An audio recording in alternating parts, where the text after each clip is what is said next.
Our operations are located some 1,000 kilometers north of Winnipeg in some pretty remote areas. On our procurement side, where I'm involved in, basically we operate at Manitoba hydroelectric generating stations. They have a production life probably approaching 100 years. And what we're looking at doing, we have to not only when we construct these, but to look at the ongoing operations and maintenance.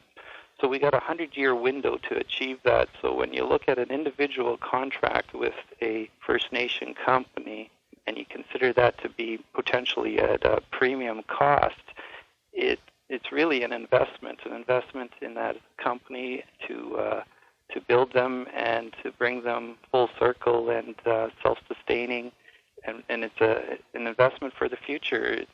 We will provide opportunities for companies to get their feet under them and start learning on some smaller jobs.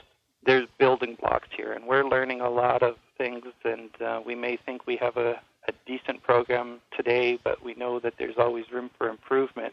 A lot of it has to do with that relationship building. It just breaks down barriers. It creates a connection between the corporation and the community. When we can get to that point where our employees are ambassadors to the company, it's starting to hit a very positive stride at that point.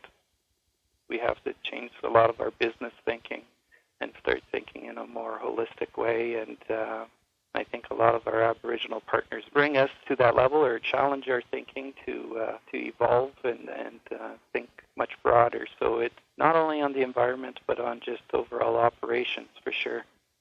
We've had some various success stories with contractors, Pat and Herman Turner of ET Trucking, Chubb Chabot of Chabot Enterprises. We love to think that Manitoba Hydro and the purchasing played a role in their development from a grassroots family business into something of a province-wide entity.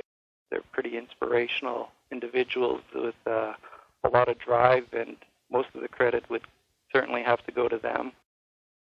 Our partnership in our new Wisquatam generating station with the local Cree Nation there has been a phenomenal example of partnering, basically developing the facility together. Manitoba Hydro as a developer, but Cree Nation as a financial partner in having an ownership stake in the facility has been a huge precedent, one we're looking to replicate on future development. A lot of the stuff that we are pursuing is just good, sound, practical business where we have embodied First Nation interests and just make our product that much better. Who better to counsel us on how to deal with First Nations than those from the community themselves? So getting that input, and there's a certain amount of breaking of traditional stereotypes as far as business and employment relationships go. We have to be cognizant of their cultural beliefs and ways of life and try to find that harmonious ground where we can work together and coexist and be mindful of one another's requirements.